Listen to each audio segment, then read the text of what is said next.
Et on arrive à la fin. Oh putain. Et j'ai pas fini de parler parce qu'il y a beaucoup de choses à dire sur ce match final. Un dream match, le main event, un match de rêve. Ils ont pas arrêté de dire pendant le show, un match de rêve. Un match de rêve. Kenny Omega, de retour en solo, affronte El Hijo del Vikingo. Littéralement le fils du viking. Et qui le fils du viking? Je le savais pas. Je savais pas, mais c'est un dream match. Je sais pas qui est le fils du viking, mais apparemment c'est un dream match. Putain de marque. Putain de marque. Je m'en fous. Pourquoi je m'en fous? Parce que c'est de la branlette pour des mastiqueurs d'élite.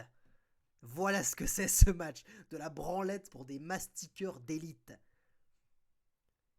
On connaît pas El Hiro del Vikingo. Il n'est jamais apparu pendant ce show. Mais c'est un dream match et on devrait en avoir quelque chose à foutre. Mais allons-y. Faisons en sorte qu'on soit suffisamment curieux pour en avoir quelque chose à foutre. Ok, je me mets à la place, je suis curieux. J'ai hâte de voir ce match.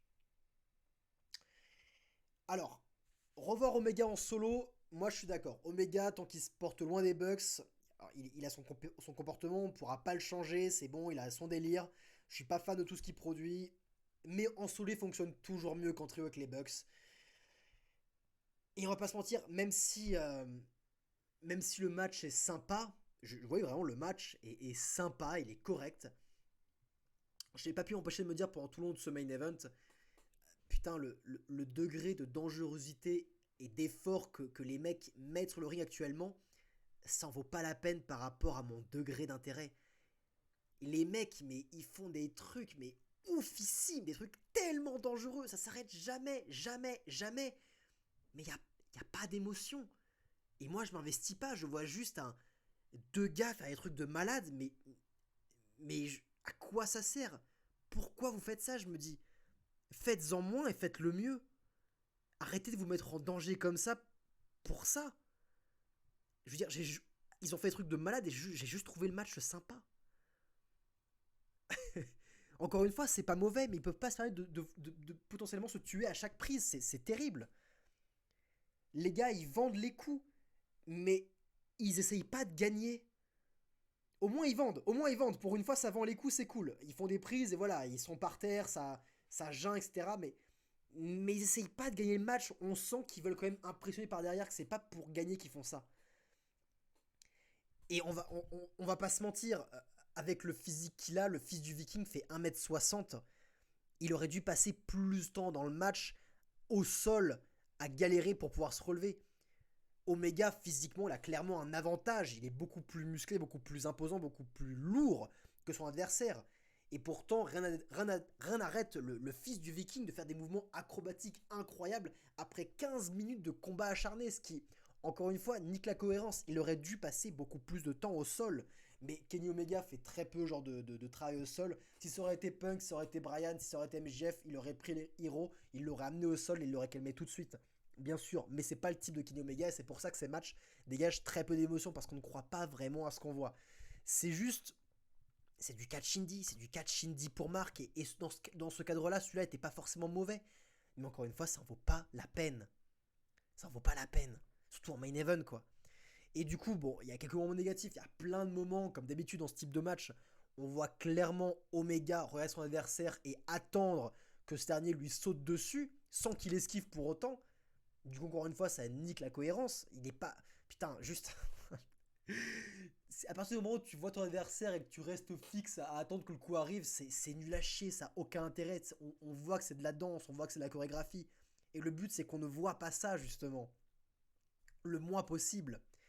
Mais encore une fois, il y a des trucs chouettes dans ce match, hein. Il y a eu ce passage impressionnant vers la fin du match où le fils du Viking a fait un Hurricane Rana inversé qui a emmené Omega à l'extérieur sur la table et il a suivi ça d'un triple salto à l'extérieur. Donc, encore une fois, c'était bien agencé pour que ça reste crédible. Il y a pas eu de. Les spots ont bien été bookés. Ce spot-là a bien été booké, c'était impressionnant. Et après, ça s'est derrière. Ils sont revenus pile poil à neuf dans le ring. Voilà. Mais c'est impressionnant, mais encore une fois, le Dream Match, je me fous du match de rêve. Un truc que je veux parler aussi, c'est que en bâtissant ce match, un Dream Match, avec ce genre d'intitulé, la AEW là ne prend pas de nouveaux fans.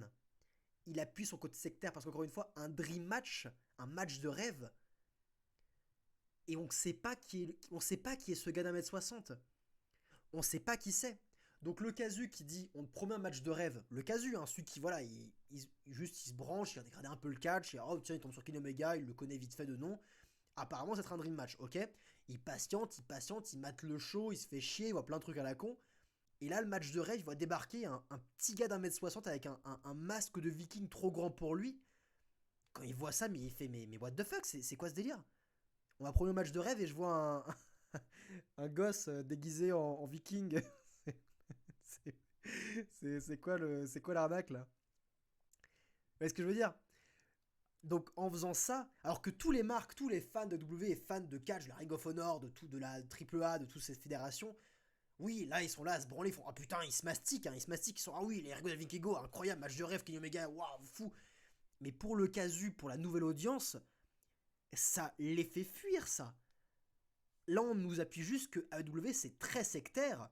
Soit tu partages notre passion et tu partages tout notre amour pour tout le catch indépendant, indie, bizarre, nul à chier, selon moi, soit tu te barres. Aucune volonté de prendre. En tout cas, c'est pas comme ça qu'on va attraper de nouveaux talents, c'est pas comme ça qu'on va attraper des nouveaux spectateurs. Bref, ça c'est en ce qui concerne le match. Mais après le match, en après-match, il y a eu une attaque.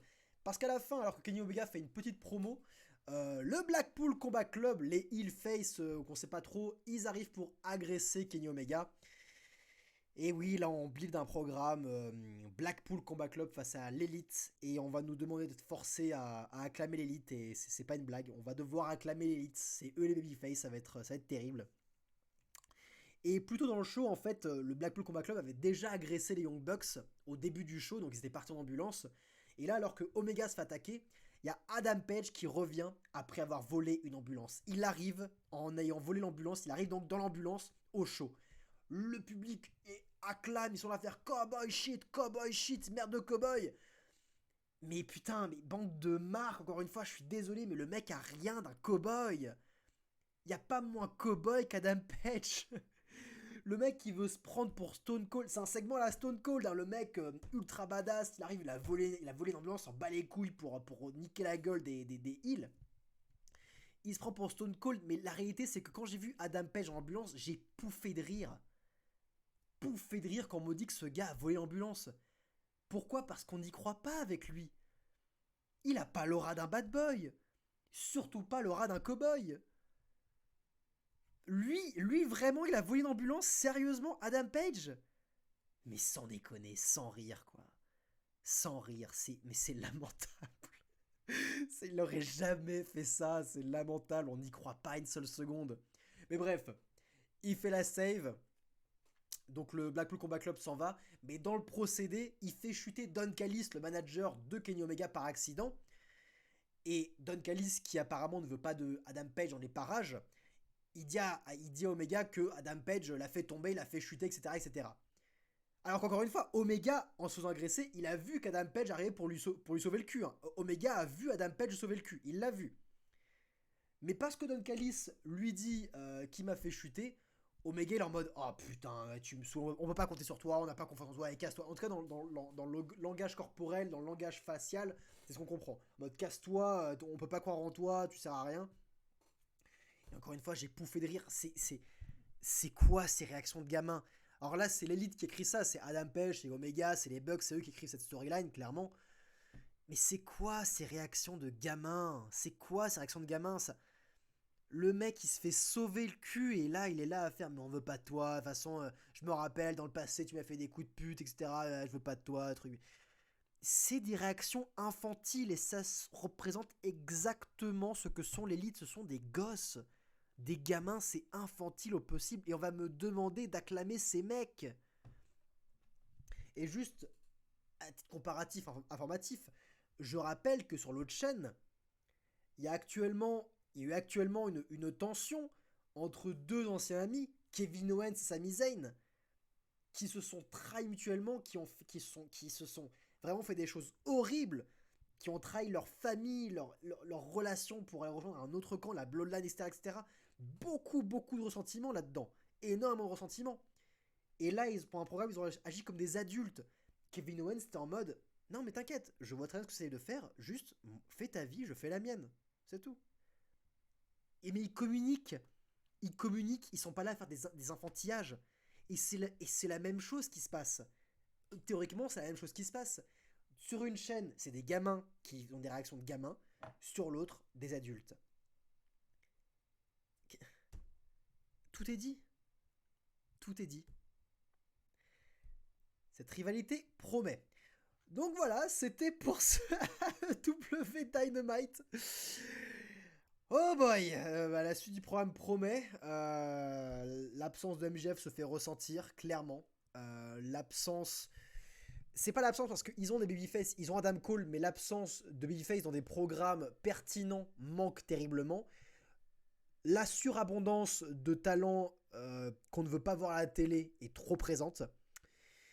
Et le trop plein de trucs indie, de niche et de trop. C'était Kozak. Prenez soin de vous, bande de fans de catch.